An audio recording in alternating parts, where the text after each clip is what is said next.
Hi friends, my name is Nandita. I am from Andhra Pradesh.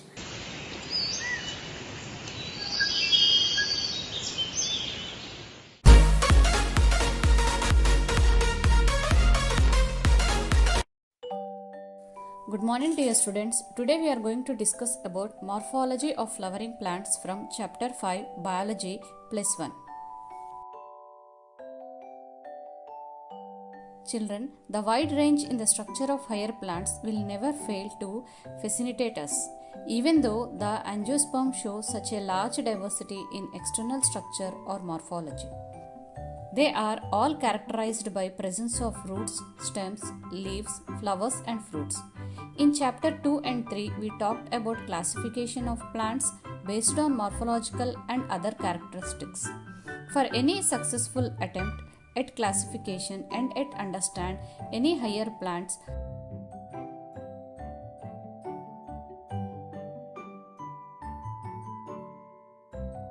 so, we need to know, understand technical terms and standard definitions. We also need to know about the possible variation in different parts found as adaptations of the plant to their environment. Examples: adaptations to various habitats for protection, climbing, storage, etc. If you pull out any weed, you will see that all of them have roots, stems, and leaves. They may be bearing flowers and fruits also. The underground part of the flowering plant is the root system, while the portion above the ground forms the shoot system.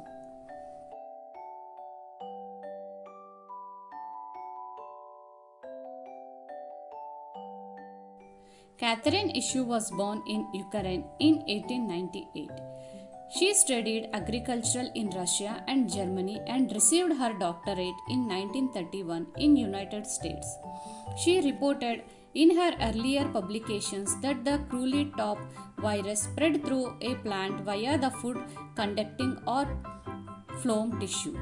Dr. Issu's Plant Anatomy, published in 1954, took a dynamic developmental approach designed to enhance one's understanding of plant structure and an enormous impact worldwide, literally bringing about a revival of the discipline.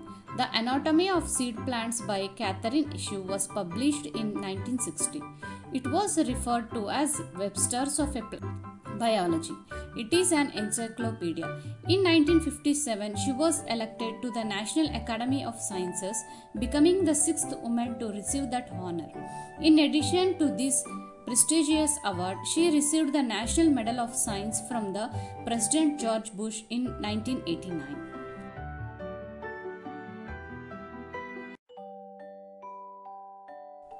Now let us discuss about flowering plants. The plant body consists of main axis, which may be branched or unbranched, bearing lateral appendages. The main axis is divided into two of the plant, that is, root system and shoot system. The underground root system develops from the radical embryo and helps in fixation of the plant as well as absorption of water and minerals. Shoot system. The aerial shoot system develops from the plumule embryo. It contains root, stem, leaves as vegetative parts and flowers. Fruits and seeds as reproductive parts. The vegetative parts are involved in various vegetative functions like structural organization, fixation, absorption, nourishment, growth and maintenance of various components Reproducting parts are for sexual reproduction and germination of new plants. Now let us discuss about the root. In plant, the root is the non-green, cylindrical and descending part that normally grows downwards into the soil. It does not bear leaves, buds and not distinguished into nodes and internodes. In majority of the dicotyledonous plant, the direct elongation of the radical leads to the formation of primary root which grows inside the soil. It bears lateral roots of several orders that are referred to as secondary, tertiary, etc. The primary roots and its branches constitute the taproot system as seen in the mustard plant. In monocotyledonous plants, the primary root is short-lived and it is replaced by large number of roots. These roots originate from the base of the stem and constitute the fibrous root system, as seen in the wheat plant. In some plants like grass, monster, and the banyan tree, roots arises from the parts of the plant other than the radicule and are called adventitious roots. The main function of the root system are absorption of water and minerals from the soil, providing a proper anchorage to the plant parts, storing reserve food material, and synthesis of plant growth regulators.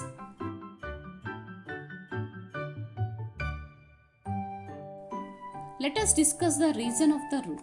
A typical root containing the following 5 reasons. However, there is no clear line of distinction between these reasons. Let us discuss about root cap. The root is covered at the apex by a timble or a cap-like structure called the root cap. It protects the root meristem from friction of the soil particles and also protect tender apex, which allows the passage of root through cells. Examples of this are lamina and echoroinia.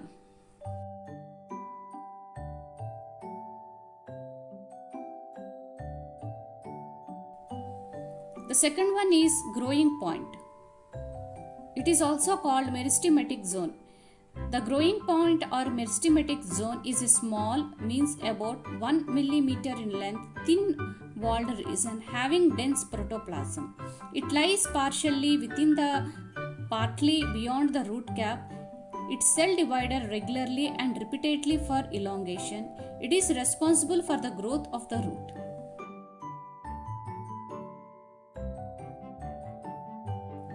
The third one is zone of elongation. The zone of elongation. It is situated behind the meristematic region, means growing point. The cells elongated speedily and increases the length of the root. The cells of this region can absorb water and minerals from the soil. Fourth one is root hair zone. It is the region where primary tissues differentiate into the root. The vascular tissues like xylem and phloem are formed in this region. Root hair zone is the most important part of the root for absorption of water from the soil. The root hairs increase the exposed surface of the roots for absorption.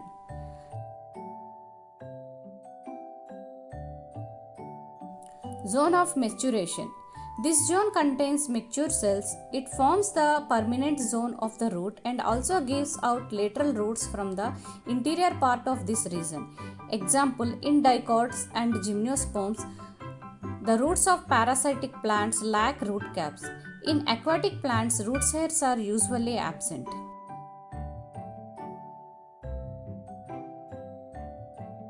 Types of roots. There are 5 types of roots mainly, and these are primary roots, fibrous roots, adventitious roots, aerial roots, and prop roots.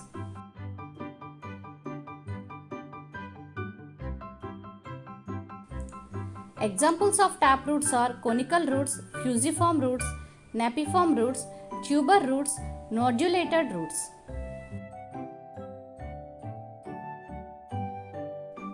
Now let us discuss about types of root system. Root system can be of 2 types on the basis of place or origin. First one is taproot system. The taproot, main root of primary root system, growing vertically downward. Most dicotyledonous plants such as dandelions produce taproots, and some such as the edible roots of carrots and beetroots are specialized for food storage. The taproot develops from the radicle of embryo of a seed. In most of the plants, primary roots persist and become stronger to form taproot. The first root forms by the elongation of radicle and it is called primary root. It continuously grows and produces lateral roots called secondary roots. The further branches of the secondary roots are called tertiary roots and so on. These types of roots are present in dicots, examples pea, gram, groundnut, etc. Most dicotyledonous plants such as dandelions produce taproots, and some such as edible Roots of carrot and beetroots are the specialized for food storage, as already we discussed earlier. Now let us discuss the modifications of taproot. The taproots are modified for the functions like storage, nitrogen fixation and respiration. First let us discuss about conical roots.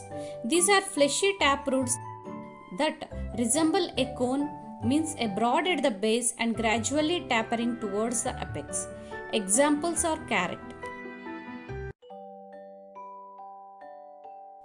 Next one is fusiform roots. The primary root is spindle shaped. It is swollen in the middle and gradually traps at both the ends. Example radish.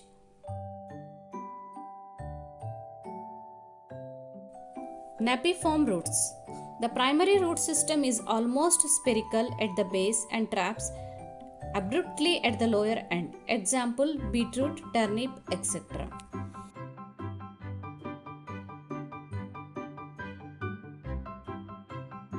Tuberous roots. The primary roots become thick and fleshy but do not attain any definite shape, means irregular shape.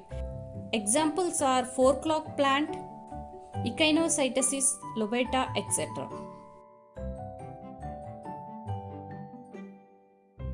Nodulated taproots. In this, the secondary, tertiary, and sometimes primary roots bear many small irregular swellings called root nodules, which contain countless minute nitrogen fixation bacteria of genus Rhizobium. Examples of this are groundnut, clover, pea, Pisum setavium, etc.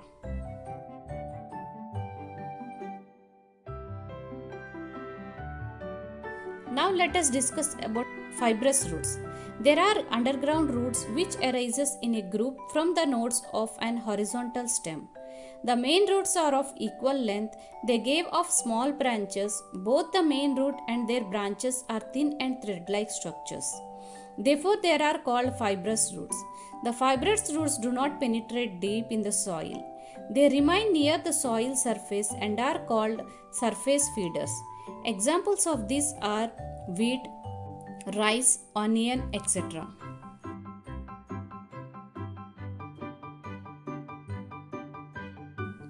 Now let us discuss about adventitious roots.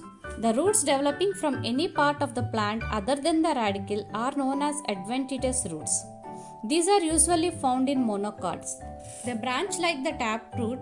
A mass of adventitious roots along with their branches constitute an adventitious root system. This adventitious root system may be underground or aerial.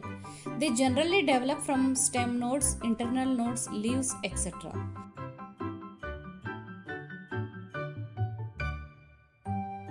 Horizontal stem of creepers often develop adventitious roots from the nodes. Examples of grass, wood sorrel, etc.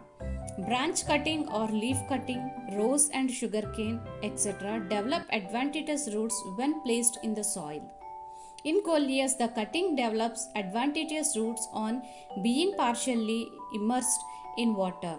Hormones also induce development of adventitious roots. The adventitious roots can be further classified as on the basis of nature of development. Modification of adventitious roots as follows. The adventitious roots are modified to perform several additional functions like food storage, mechanical support and other vital functions. The first one is fleshy adventitious roots. The adventitious roots become thick and fleshy due to the storage of food. Nodules roots. These roots have swelling, occurs only near the tips. Examples arrowroot, curcuma, amad, etc.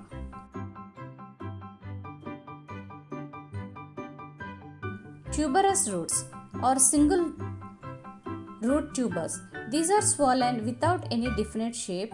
The swollen roots do not assume a definite shape. They occur singly like sweet potato, etc. Prop or pillar roots. The prop or pillar roots grow as the horizontal branches of the stem and grows vertically downwards. They become thick pillars like and provide mechanical support to the cane tree. Examples of this are banyan tree.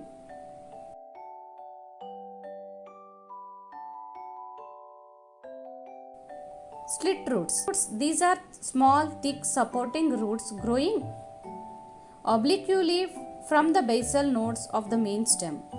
These provide mechanical support of the plant. Example: sugar and maize. Climbing or ceiling roots. These roots are found in climbers. They may arise from the nodes. Examples: money plant. Assimilatory or photosynthetic roots. These roots have chlorophyll and they can synthesize their own food. Example: aerial or hanging roots of some orchids.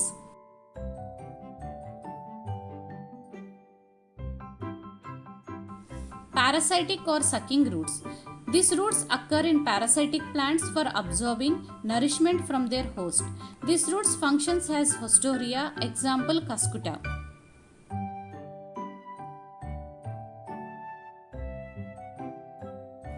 Fasciculated fleshy roots. The swollen roots or root tubers occur in clusters. In Dandelia, they lie at the base of the stem, while in asparagus, the fasciculated fleshy roots occur at intervals on the normal roots.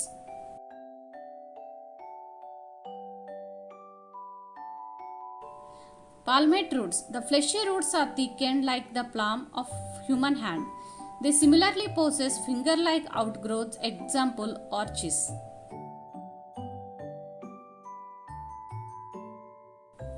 Now let us discuss about modification of roots. The modification are the changes in shape, forms or structure in any organ to carry out special functions other than or in addition to the normal function. Modification of roots are found in both taproot and adventitious root system. Now let us discuss about the aerial, prop and pillar roots. Aerial roots are roots that grow on the above ground of a plant. Aerial roots on woody vines functions as anchors, fixing the plant to support structures such as trellises, rocks and walls. Some types of aerial roots also absorb moisture and nutrients just like underground roots. They are thick pillar-like adventitious roots which grow from support heavy horizontal branches of banyan tree.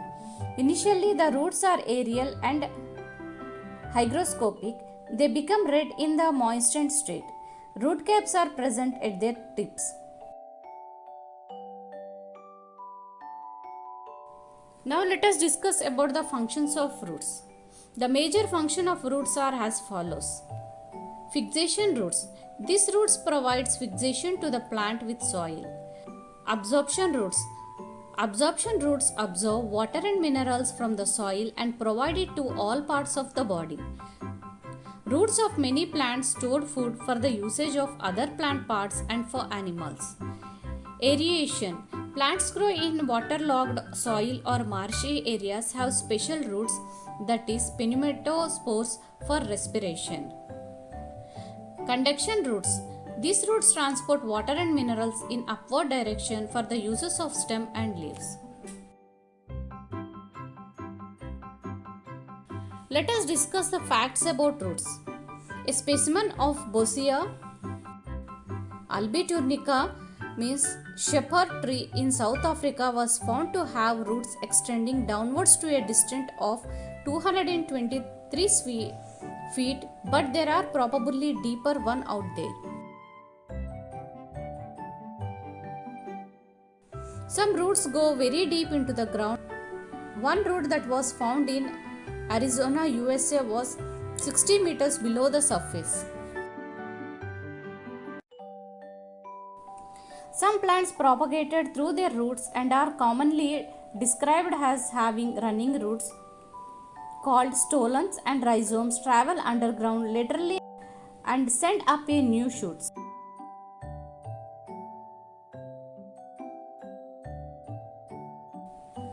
A banyan tree, the great banyan tree growing in Indian Botanic Gardens, Kolkata, has 1775 prop roots. Its main trunk has decayed. The crown of the tree has a circumference of 404 meters.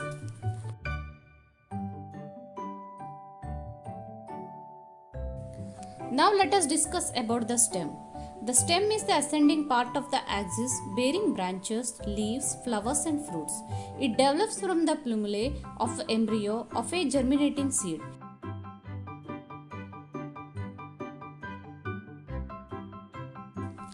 The stem bears nodes and internodes.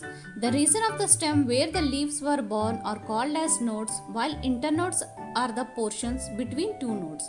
Where node is the region from where leaves are born and internodes are the region between two nodes. Its apex bears a terminal bud for the growth in length.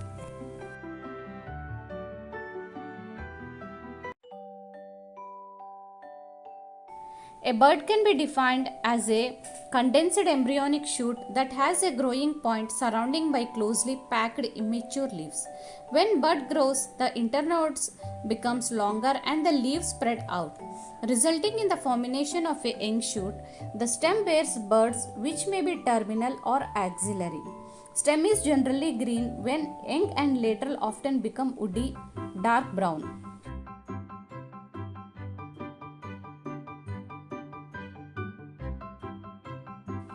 The main function of the stem is spreading out branches, bearing leaves, flowers and fruits.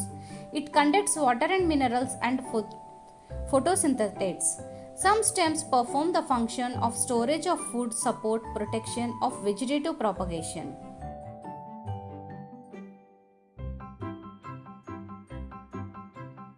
The large bud is cabbage. Bamboo is considered to be smallest herb, tallest herb or arborescent grass. Bamboos is also called clumps after joint nature of their stem.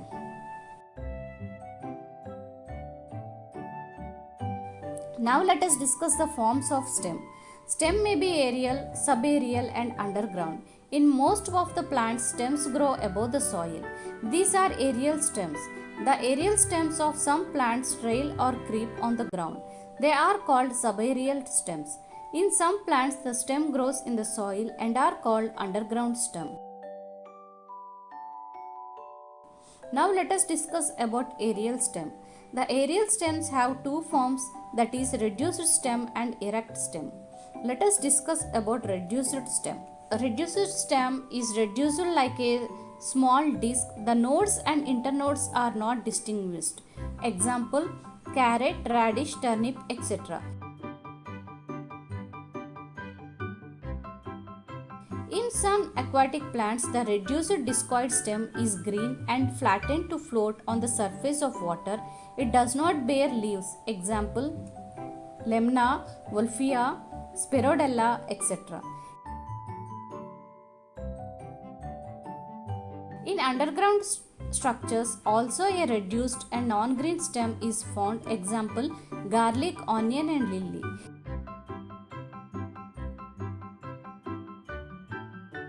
Erect stems. Erect stems are strong enough to maintain erect or upright without any external support.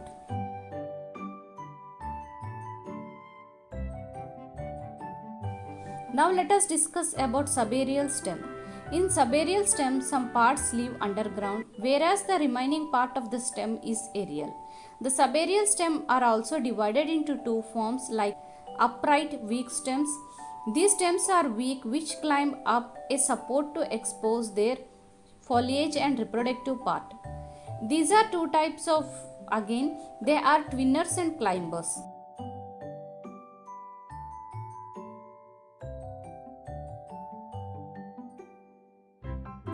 Twinners, these are long, cylinder and very sensitive and coiled around upright support on coming in contact. Examples: bean, butterfly pea, cuscuta, etc. Climbers, they have weak and flexible stem which climb up a support with the help of certain clasping or sealing structures. Examples: bougainvillea, etc. Protest weak stem. The weak stem takes support of the ground for spreading as growth occurs. There are as the following four types. Trailers means creepers. They trail along the surface and do not climb up. Runners. These are subaerial weak stems that grow horizontally along the soil surface. Example lawn grass, centilla, etc. Stolons. These subaerial weak stems are horizontal or branched runners with long internodes which can pass over small obstacles. Stolons also propagated vegetatively like runners.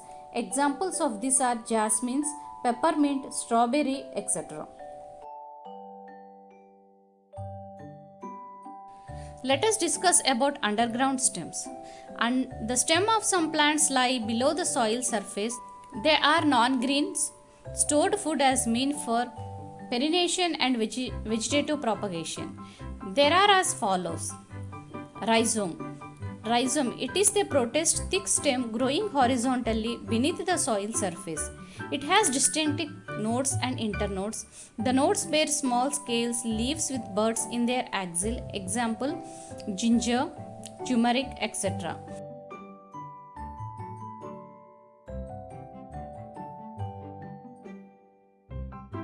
Suckers. These are non-green cylinder stem that grows horizontally in the soil and ultimately comes out to form a new aerial shoot.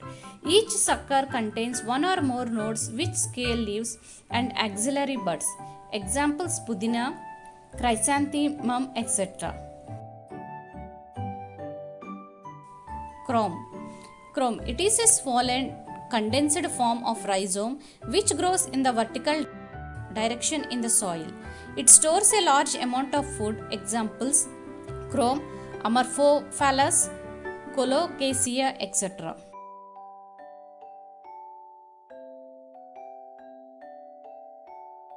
Tuber. It is a swollen end of underground stem branches. Each tuber has many notches on the surface called eyes or buds, which grows into a new plant. Example potato.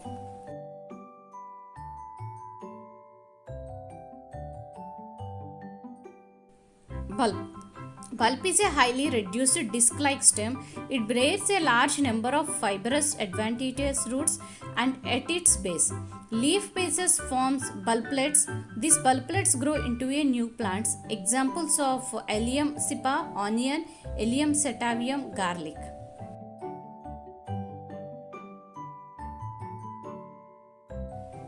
Let us discuss branching patterns of stem. The stem may be branched or unbranched. Branching in stems may be dichotomous and lateral. The dichotomous branching occurs by the division of a apical growing point or bud into two equal parts in a forked manner.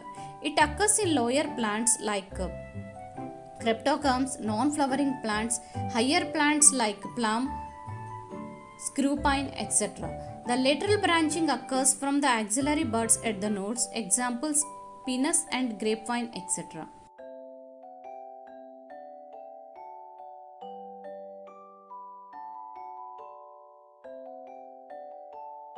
Now let us discuss the functions of the stem. Stems perform various functions like primary and secondary. First, let us discuss about primary functions. Primary functions. It bears leaves, fruits, flowers and seeds in position.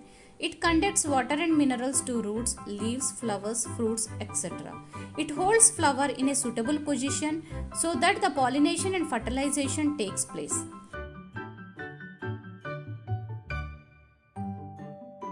Secondary functions of the stem. Many stems store food as reserve food materials. Some stems also help in photosynthesis and vegetative propagation. The underground stem help in perennation. Stem branches provide support to its various parts.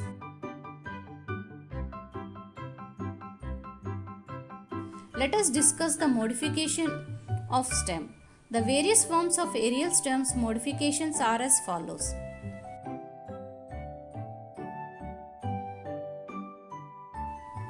First one is stem tendrils. These are thin, long and sensitive structures which can coil around a support.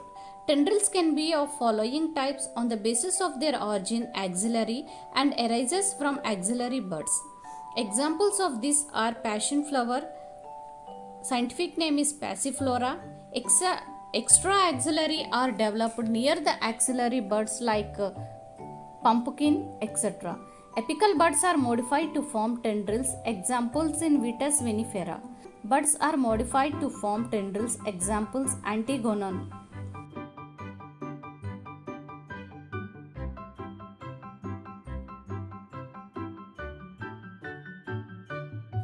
Stem thorns.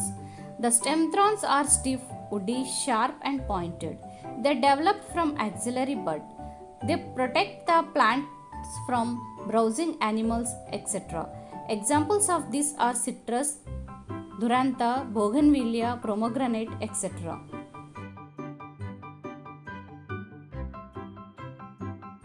Prickles. These are modified stems and act as climbing organs. They protect the parts from grazing animals and also help in climbing in some cases. Examples prickly poppy, Rosa indica, bombax, cymbal, etc.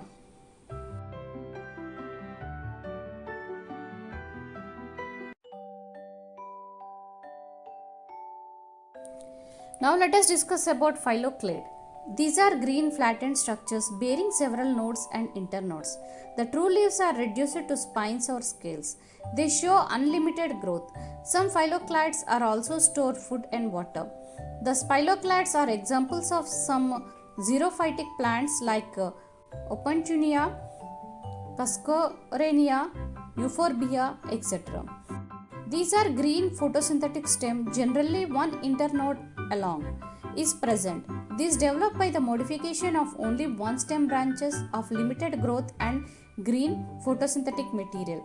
The true leaves of this plant are reduced to scales or spines, example Ruscus, asparagus, etc.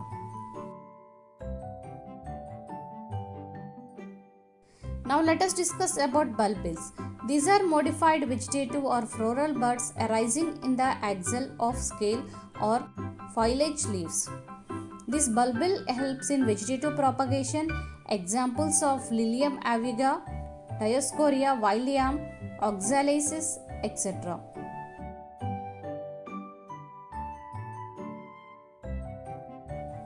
Now let us discuss about the leaf. Leaf. The leaf is a lateral general flattened structure grown on the stem. It develops at the node and bears a bud in its axil. The axillary bud later develops into a branch. Leaves originate from shoot apical meristem and are arranged in an acropetal order. They are the most important vegetative organs for photosynthesis. Let us discuss the parts of a leaf.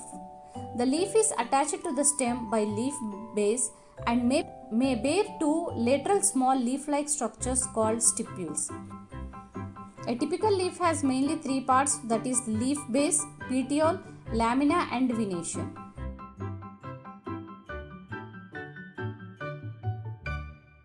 Let us discuss about leaf base. The leaf is attached to the stem by a leaf base. It can seen in monocots. The leaf base is said to be sheeting as it's expanding and partially and wholly surrounded the stem. In dicots, the leaf base bears two lateral outgrowths called stipules. In some leguminous plants, the leaf base may become swollen, which is called the pulvinus. Leaves with stipules are called stipulated and those without them are termed as exstipulated.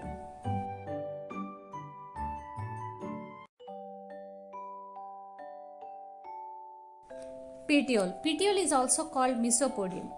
It is the stalk of the leaf. Petiole help to hold the leaf blade towards light. Petiole arises the lamina high to the level of the stem so as to provide maximum required exposure to the light and air.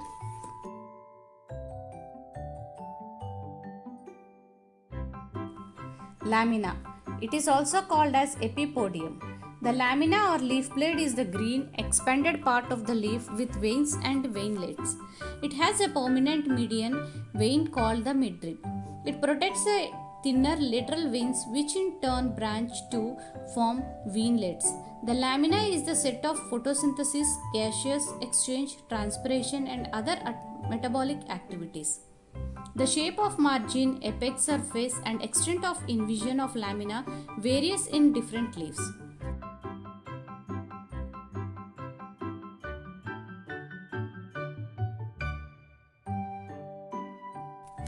Let us discuss about venation.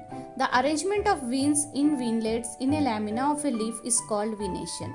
The midrib veins and veinlets are contain vascular tissue, that is xylem and phloem, for conducting water, mineral salts and food. Leaves mainly have two types of venation. One is reticulate venation and second one is parallel venation. Reticulate venation. When the veinlets form a network, then the venation is called reticulate venation. It is found in dicot leaves. Leaves of dicotyledonous plants generally possess reticulate venation. This type of venation is seen in dicots like guava, mango, jackfruit, etc. Parallel venation. When the veins run parallel to each other within a lamina, the venation is termed as parallel venation. While parallel venation is the characteristic of most monocotyledonous, examples of these plants are Calophyllum, gingiber, officinale, etc. This type of venation can be seen in monocot plants like banana, wheat, coconut, leaves of paddy, grass, etc. Now let us discuss about types of leaves. Now let us discuss about simple leaves. A leaf having a single or undivided lamina is called simple leaf. The lamina of a simple leaf may be incised, but the incisions do not touch the midrib. The lamina can have various types of incisions which may reach up to half, more than half, or near to the base or midrib. Compound leaves. A leaf is called compound when the incisions of the leaf blade goes down to the midrib or to the petiole, so that the leaf is broken up into a number of segments called leaflets. A bud is present in the axil of petiole in both simple and compound leaves, but not in the axial leaves of leaflets to the compound leaf. A compound leaf can be of following two types. Pinnately compound leaf. In these leaves, the incisions of lamina is directed towards the midrib, which is known as rachis. Leaflets are arranged on both sides on the rachis, examples neem, rose, etc. Palmate compound leaves. The leaflets are attached at the common point, that is at the tip of petiole, as in silk cotton. Phyllotaxy. The pattern of arrangement of leaves on the stem or in branch is called as phyllotaxy. It helps to avoid overcrowding and provides energy to the leaf with optimum sunrise. Phyllotaxy is usually of three types, that are alternative phyllotaxy, opposite phyllotaxy, whorled phyllotaxy. First, let us discuss about alternate or spiral phyllotaxy. A single leaf arises at each node in alternate manner is called alternate or spiral phyllotaxy. Examples of this are China rose, mustard and sunflower plants. Opposite phyllotaxy. A pair of leaves arises at each node and opposite to each other. Examples of these leaves are Pisidum gojava, means guava plants, etc. Whorled verticillate phyllotaxy. If more than two leaves arises at a node and forms a whorl, it is called whorled. These leaves of one whorl generally alternate with those of adjacent whorls in order to provide maximum exposure. Examples of this are Alstonia, Nerium, etc.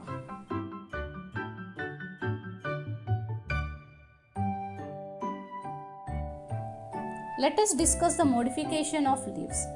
Leaves of plants are modified to perform different additional functions in addition to their main function, that is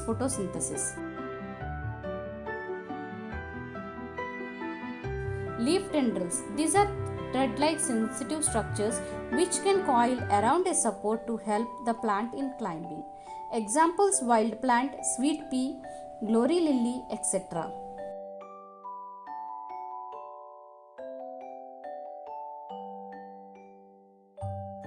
Phylloid.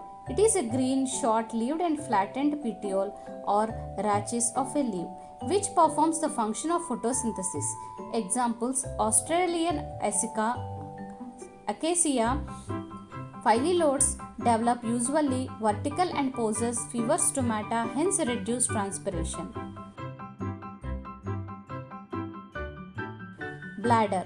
The segments of the leaf modified into bladder-like structures which trap small insects present in water. Examples are bladderwort.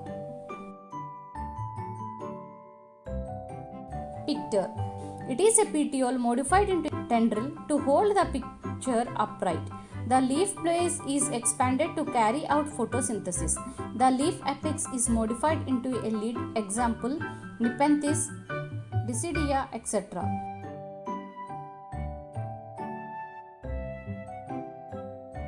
Leaf spines. The entire leaf or a part of leaf may be modified into a pointed structure called a spine.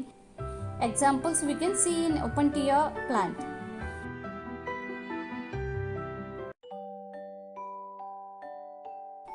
Leaf scales. These are thin membranous leaves found at the nodal region. Each scale leaf contains an axillary bud in its axil. Examples are ginger.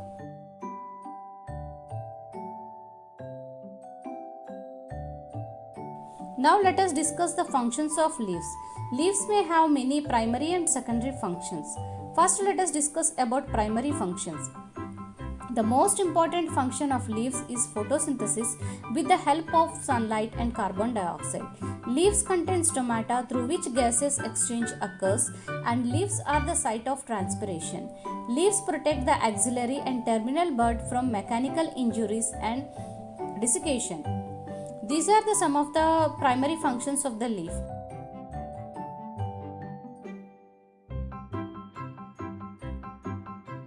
Now let us discuss about the secondary functions of the leaf. Leaves store food as in their leaf base. Example: onion.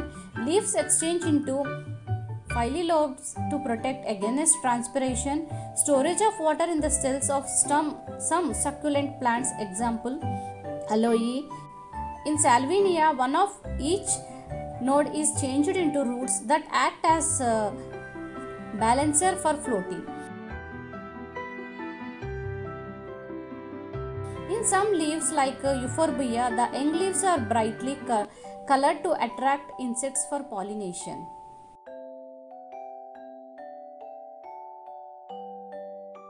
Now let us discuss about the inflorescence. The arrangement and distribution of flowers over a plant is called inflorescence. The inflorescence can be followed as three types. Race mouse inflorescence. In race mouse type of inflorescence, the main axis continues to grow and the flowers are borne laterally in an acropetal sections. Older flowers are found towards the base and younger ones at the end, means centripetal, older towards periphery and youngs towards center. Skymous inflorescence. In a skymous inflorescence, the tip of the main axis terminates in a flower and further growth continues by one or more lateral branches, which also behave like the main axis. The arrangement of flowers in either basipetal means younger flowers occupy basal portion while the older flowers towards the apex, and centrifugal means the older towards the center and younger towards the periphery.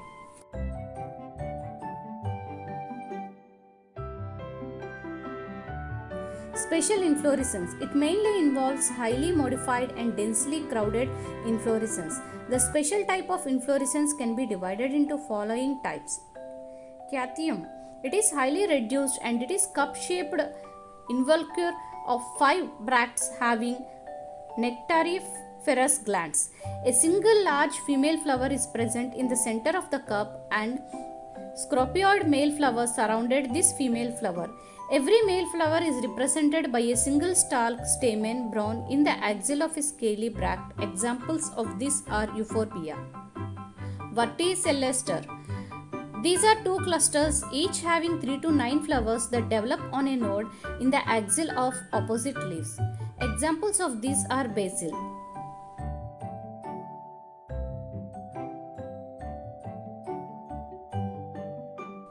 Hypanthodium. In this type, the main axis is condensed into a cup or flask-shaped fleshy receptacle. It bears three kinds of flowers, that is, male flowers towards the pore, female flowers towards the base, and neutral flowers occurring in between male and female flowers. Examples of these are peepal plant and banyan plant, etc.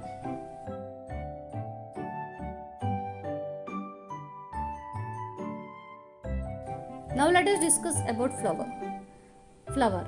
The flower is a reproductive unit in angiosperms. It is meant for sexual reproduction. Morphologically, it is considered as a shoot bearing nodes and modified floral leaves. A flower is called as modified shoot because the position of the buds of both flower and shoot, which is same and can be in terminal or axillary in position. Structure of flower. A flower arises in an axil of a leaf-like structure called bract. Flowers with bracts are called bractate, and those without bracts are called ebractate. The terminal part of the axis of a flower is the receptacle or thalamus. The receptacle contains sepals, petals, stamens, and carpels. If the leaves are present on the pedicel, they are called bracteoles.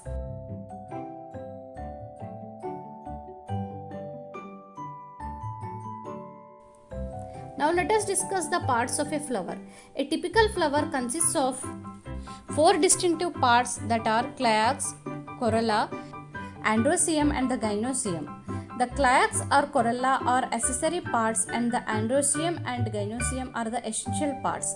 These essential parts consist of two kinds of male sporophylous and microsporophylous and megasporophylous females. A flower can be unisexual or bisexual. It is borne or short or long axis. The axis contains two regions, the pedicel and the thalamus or receptacle. The pedicel may be short, long, even absent. The thalamus is swollen end of the axis on which the flora orals are arranged.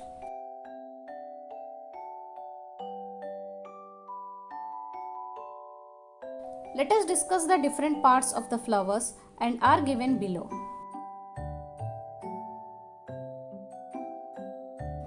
Peduncle. Peduncle is the stalk of the flower. Receptacle.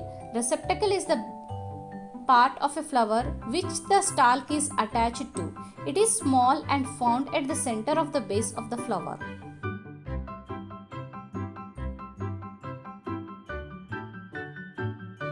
Calyx. Calyx. It is the outermost oral of a flower. It is made up of units like sepals. The sepals are generally green-like and protect the flower in the bud stage, that is when floral in bud condition. They have veins and stomata like ordinary leaves but are thicker in nature. The sepals may be gamosepalous. Examples: Caesalpinia or Polysepalous. Example: sepals free. Crotalaria. The sepals also prevent transpiration from inner parts of the flower. Colored sepals attract insects for pollination. The main function of the calyx is to protect the flower when the flower is in initial stage.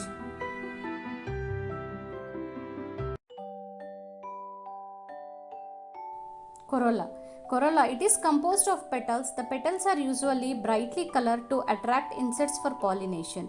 Like calyx, corolla may also be gamopetalones, means petals united, or polypetalones, three petals, etc. The shape and color of corolla may vary greatly in shape. Corolla may be tubular, bell-shaped, funnel-shaped, etc.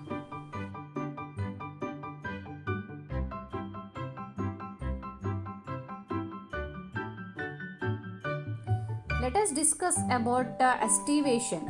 mode of arrangement of sepals or petals in flora bud with respect to the other members of the same role is known as estivation.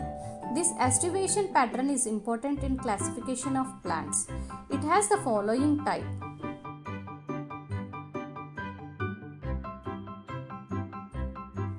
Valvate petals. Valvate petals come to each other but do not overlap. Examples mustard flower, etc. Twisted. Twisted. Regular overlapping or petals occur in which margin of one petal overlap with the next one petal. This is called petals. Twisted petals. Examples of this are China rose, hibiscus flower, etc. Imbricate petals. These are 5 petals arranged in such a way that one petal is completely external and other petals is completely internal, while the 3 petals are partially external or internal. Example, Sessia, Caesalpinia, etc. Vexillary petals.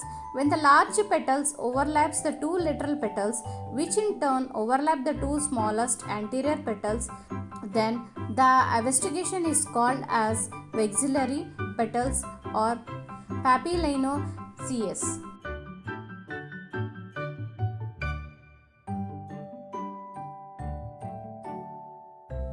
Now let us discuss about androecium. It is the third oral of flower composed of stamens or microsporangium. These are the male parts of flower. Many stamens are collectively known as androecium. Each stamen represents the male reproductive organ, consists of stalk, filament and anther.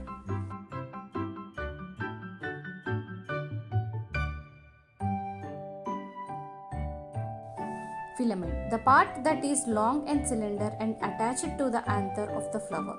Anther. Anther is the head of the stamen and it is responsible for producing the pollen grains which is transferred to the pistil for female parts of the same flower or the another flower to bring about fertilization. Each anther is usually bilobed with or attached at the back by a sterile band called connective, and each lobe has 2 chambers that are pollen sacs. The pollen grains are produced in pollen sacs. A sterile stamen is called staminode. The stamens can be different types depending on their union with other members such as petals or among themselves.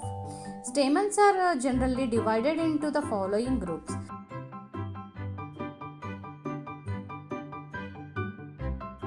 When the stamens are attached to the petals, there are epitalus. Examples like brinjal.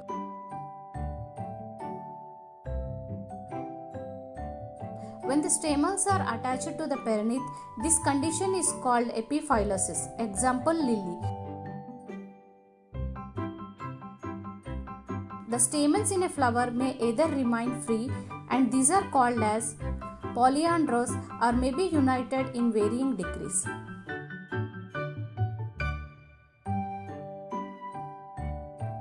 When the stamens may be united into one bunch or one bundle, that is monodelphosis. Examples in China rose.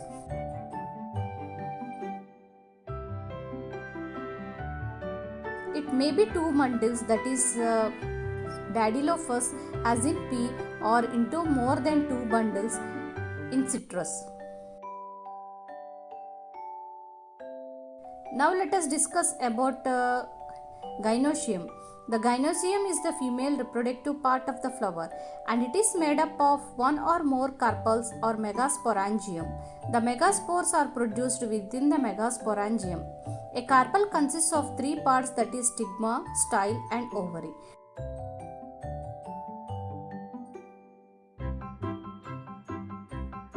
The stigma is usually at the tip of style and it is respective surface of pollen grains. An ovary enlarged basal part on which lies the elongated tube, the style. The style connects the ovary to stigma, which ovary bears 1 or more ovules attached to the flattened cushion-like placenta. Depending on the number of carpels present may be free or united. Gynoecium can be following types.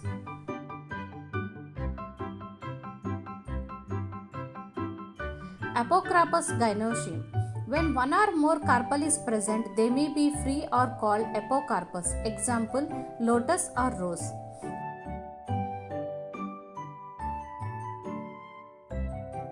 Cyanocarpus gynoecium. When carpels are fused together, the gynoecium is called cyanocarpus. Examples, brinjal and hibiscus.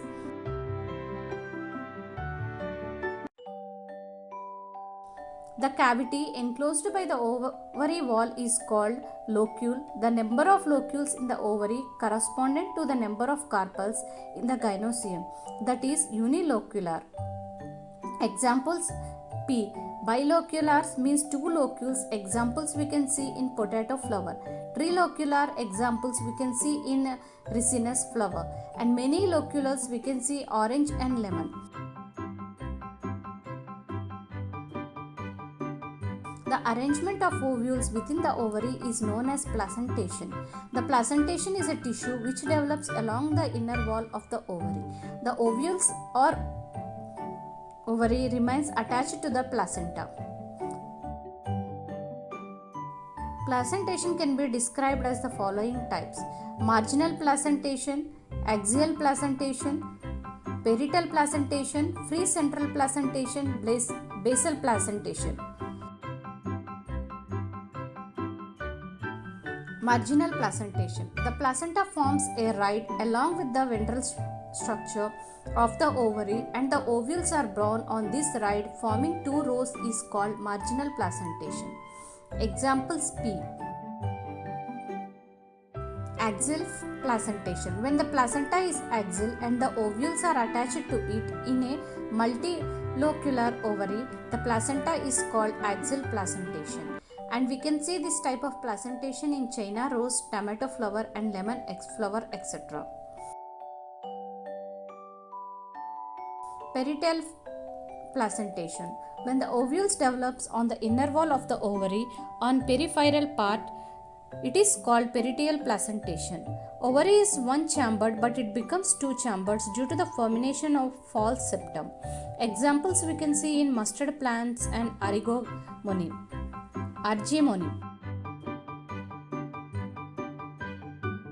Free central placentation.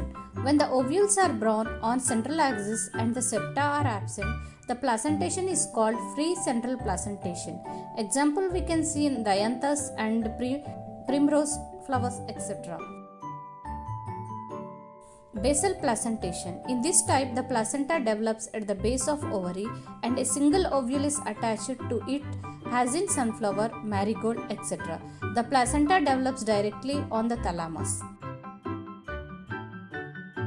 Now let us discuss the insertion of floral parts like forms of thalamus. The positions of different rows of flowers are different. This is due to the position of ovary. These positions may be of three types. One is hypogynous flower.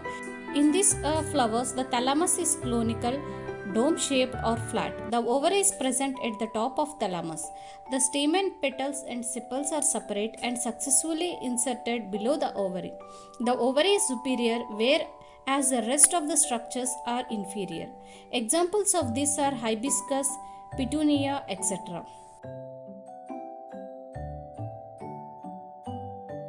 Perigynous flower. In these flowers, the margin of thalamus grows upwards, forming a cup-like structure called Clay's tube. The Clay's tube encloses ovary but remains free from it and the sepals, petals and stamens present in it. The ovary is half inferior. Example, rose, plum, peach, etc. Epigynous flower. In epigynous flowers, the thalamus grows upwards to completely develop the ovary and also fused inseparably with the latter. The other floral parts are born at the top of fused thalamus and ovary. The ovary is called inferior. Example, sunflower, pumpkin flower, apple, etc.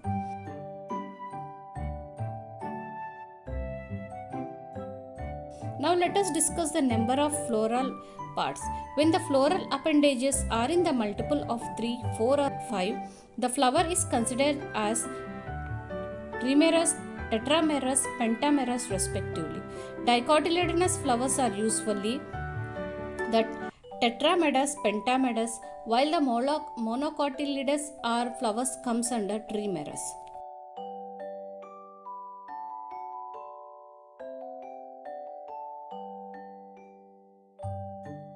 Systemetry of a flower. The systemetry of a flower depends upon the shape, size, and arrangement of floral parts like calyx, corolla, androecium, and gynoecium, etc. The flowers can be ectomorphic or zygomorphic on the basis of symmetry. Actinomorphic. In this type, a flower can be divided into exactly equal halves by any vertical section passing through the center of a flower. Examples of these flowers are mustard and datura. Zygomorphic. In this type of flower can be divided into two identical halves through only one particular vertical plane. Example, Ocimum, Cassia, etc.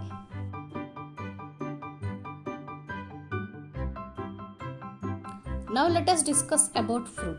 The characteristic features of flowering plant is fruit. The fruit is a mature and ripened ovary developed after fertilization. During fertilization, the important changes takes place in the ovary or the ovules present. It develops into seeds.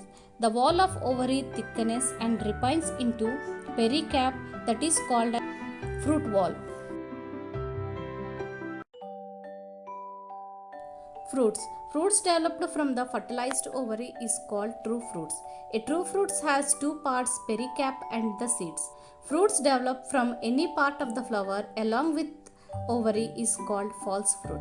The thalamus grows along with the ovary to form a false fruit, that is in Pyrus mellus, means in apple.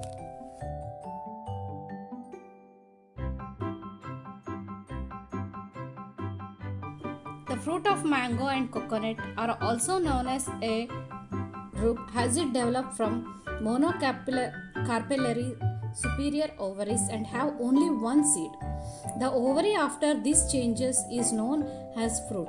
If a fruit is formed without fertilization, it is called parthenocarpic fruit. Examples: banana, grapes, pineapple, etc. The parthenocarpic fruits do not have seeds.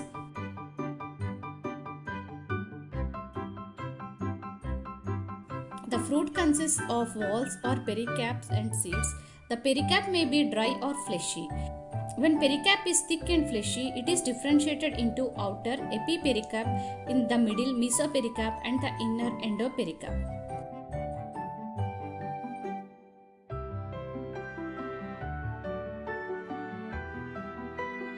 Now let us discuss about the types of fruits. Fruits can be broadly classified into three types. First one is simple fruits. A simple fruit develops from the single simple or compound ovary of a flower. These can be dry fruits, pericarp, or succulent fruits, or fleshy fruits, etc. Next one is aggregative fruits. An aggregative fruit is a group or fruitlets which develops from a flowering having polycarpellary apocarpus gynoecium. The aggregate fruit is also called atario.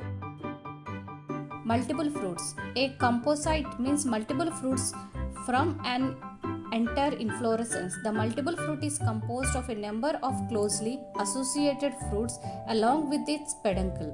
Hence, these fruits are pseudocarps and also called inflorescence fruits.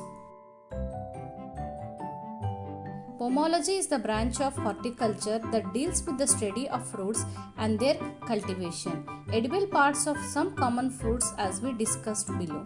The importance of the fruits are the source of vitamins, organic acids, minerals, pectin and sugars, and some of them are used as vegetables like okra, ladyfinger, tomato, pumpkin, cucumber, gourd, bitter gourd, etc. Cereals are one of the seeded dry fruits, form the staple food of man. Fruits are important foods for fruit-eating birds also. Examples like frugivorous and some animals. Some fruits are also used as medicines like amla, datura, poppy, etc. Fruits protects the immature seeds against the climate conditions till their maturity. The unripe fruits are bitter due to the presence of tannins, bitter alkaloids, astringents, sour acids, etc. They keep the animals away from eating them. Now let us discuss about the seed. Seed is a ripened ovule which contains an embryo or tiny plant with sufficient reserve food for the development of embryo. The ovules after fertilization develops into seeds. A seed is made up of seed coats and an embryo. The embryo is made up of radicle, an embryonal axis and one or two dicotyledons.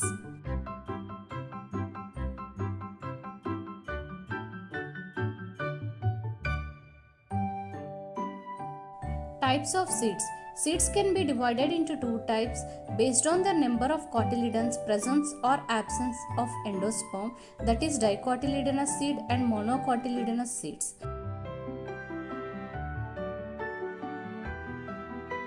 Now let us discuss about dicotyledonous seeds. Gram seed is a dicot seed formed in a small pod or legume. The outermost covering is the seed coat and endosperm is absent. Seed can be situated under two heads, that is external structure and internal structure. It is light or dark brown in color. Its surface may be smooth or wrinkled. A small ovule scar present at the side called helium. It is the point where the star called funicule of the seed is attached to it. A narrow ridge called raphe runs from helium to chalaza inside the furrow. A small pore called micropyle present between the helium and pointed end. The outermost covering of the seed is seed coat. The outer hard and the leathery layer of the seed coat is called testa, and the inner thin and membranous layer is called tegma.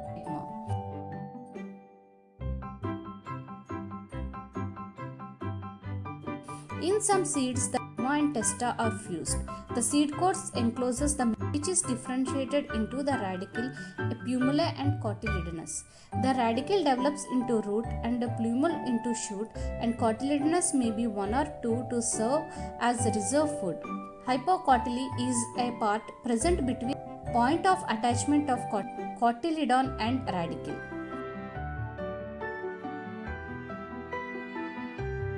Epicotyl is present between the point of attachment of cotyledons, plumule. In some seeds, such as castor seeds, the endosperm is formed as a result of double fertilization, which is a food storing tissue. In some plants like bean, gram and pea, the endosperm is not present in mature seeds, that is non-endosperm seeds. Now let us discuss about monocotyledonous seeds. The monocotyledonous seeds are endospermic, but some are in orchids are non-endospermic. In the cereals such as maize, the seed coat is membranous and generally fused with the fruit wall. Let us discuss the structure of monocotyledonous seeds. In monocotyledonous, the endosperm is bulky and stores food.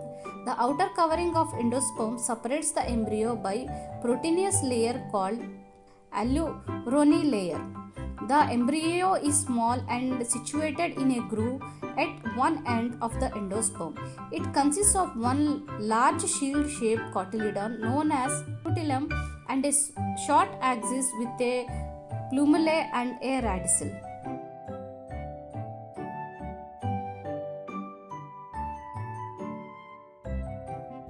The plumule and radicule are enclosed in sheets which are called coleoptile and coleorhiza respectively. The coleoptile has a terminal pore for the emergence of first leaf during germination. The sheet is capable for growth. It helps the future shoot in passing through the soil during germination. Example, maize grain is whitish yellow, violet or red in color. It has smooth or shiny surface. Its grains is covered with a single thin hard covering. It is formed by the fusion of seed coat or testa, and the fruit wall is called pericarp. Now let us discuss about various morphological features are used to describe a flowering plant. The description has to be described in a simple and scientific language and presented in a proper sequence. The plant is described beginning with its habitat, vegetative characters, root, shoot and leaves, and then floral characters, inflorescence and flower parts. After describing various parts of a plant, a floral diagram and flora formula are presented.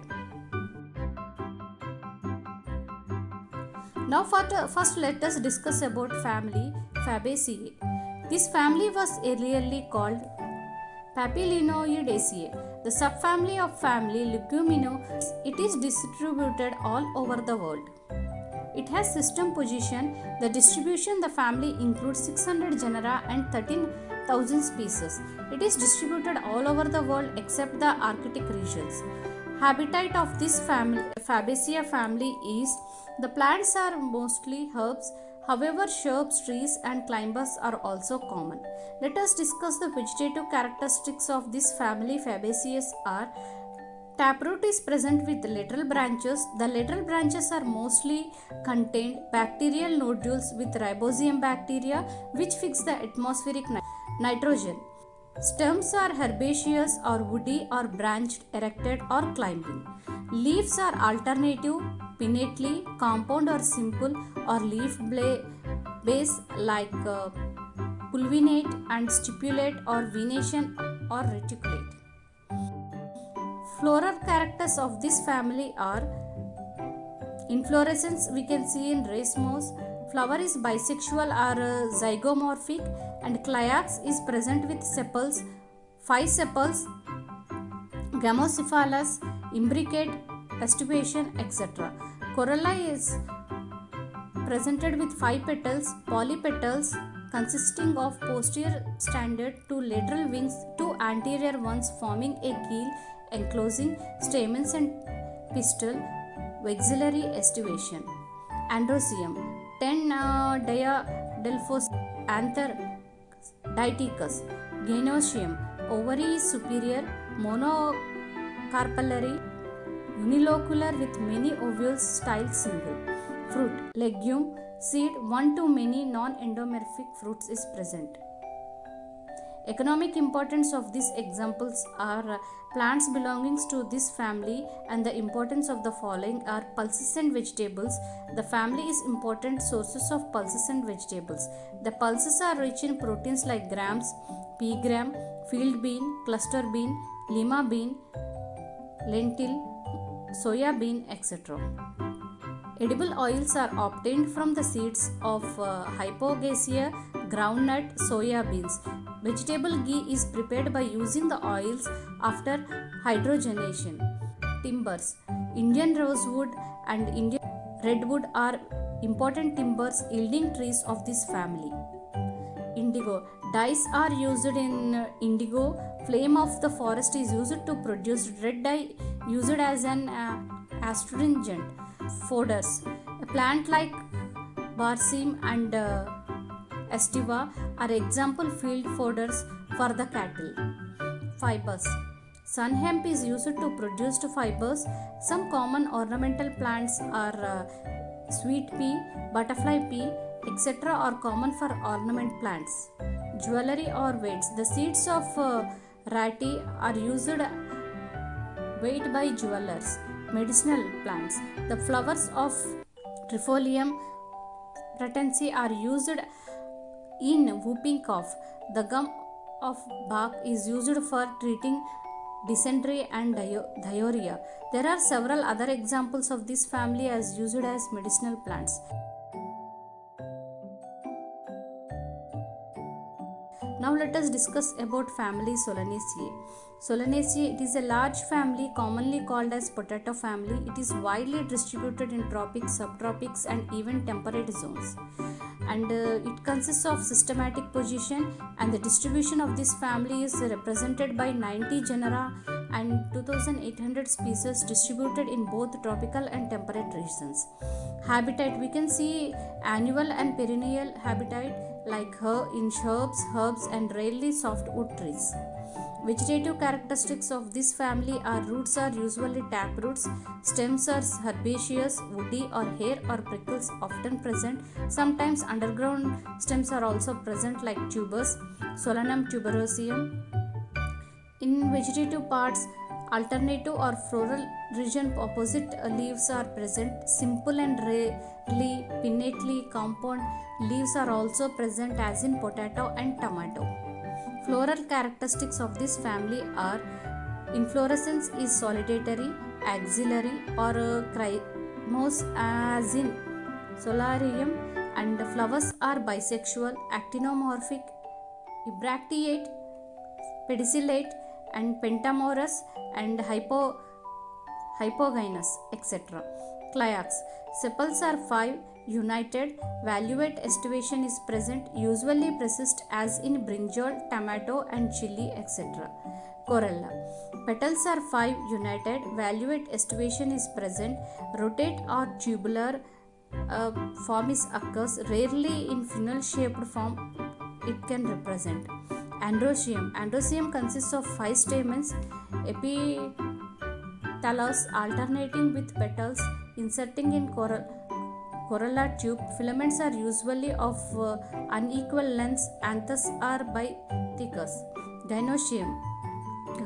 Bicarpellarily. Cynocarpus. Ovary is superior.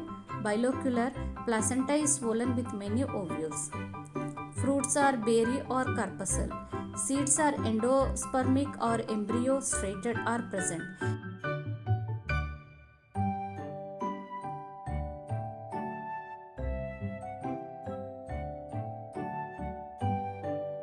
Let us discuss the economic importance of this family. Plants belongs to the family Solanaceae has their importance in the following fields. Come to the field of food. The family Solanaceae include a number of vegetables and spice yielding plants. Examples: potato, brinjal, tomato, ground cherry, chilies, etc. Tobacco. Nicotina tobaccum and Nicotina rustica contain toxic alkaloid nicotine. It is used for chewing, smoking and snuff. Medicines. Atropa belladonna is used to obtain belladonna and atropine.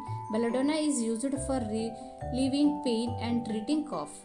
Atropine is used for dilating eye pupil, and datura is used for asthma. Other medicinal plants are also useful in this family are Solanum xanthocarpa, Withania somnifera, etc. Ornamental. The common ornamental plants are Ratkirani and Cape gooseberry, etc.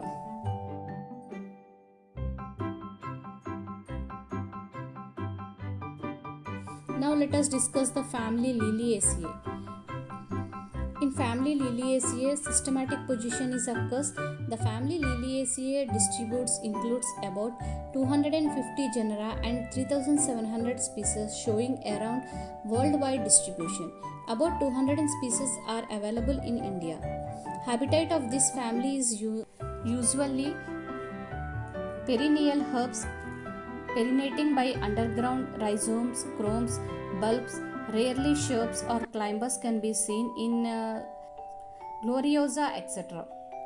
Vegetative characters of this family are roots are generally adventitious roots, fibers or fleshy roots are also formed, stems are herbaceous or woody. In some species, underground bulbs are present along with rhizomes, and leaves are mostly basal, alternate or lineal, axistipulate with parallel venation.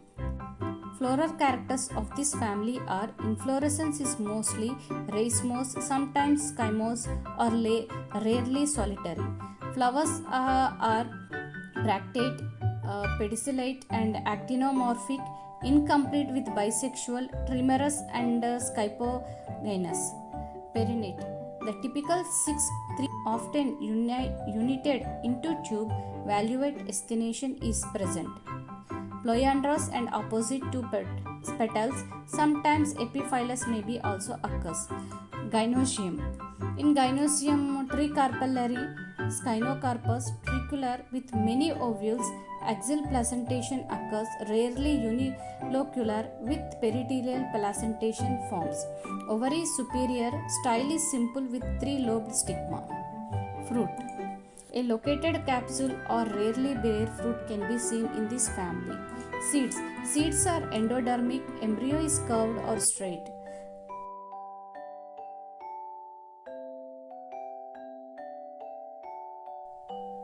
Let us discuss the economic importance of this family are. The plants belonging to this family has their economic importance following fields. Come to discuss about food. Example is an onion, garlic, young shoots and fleshy roots of satwar are used as vegetables. Medicines. Aleo leaves are used to cure piles, liver problems. Root of smilax are used as blood purification. Raw onion is used in constipation, diarrhea and cholera. Dried crumbs of mead of saffron are used against rheumatism, gout. Ornamentals. The common ornamentals: ruscus, aleo, asparagus, gloriosa, smilax, tulips, lilies, etc. Fibers. The fibers yielding plants of this family are Yucca filamentosa, Sansevieria, Roxburghenia, etc.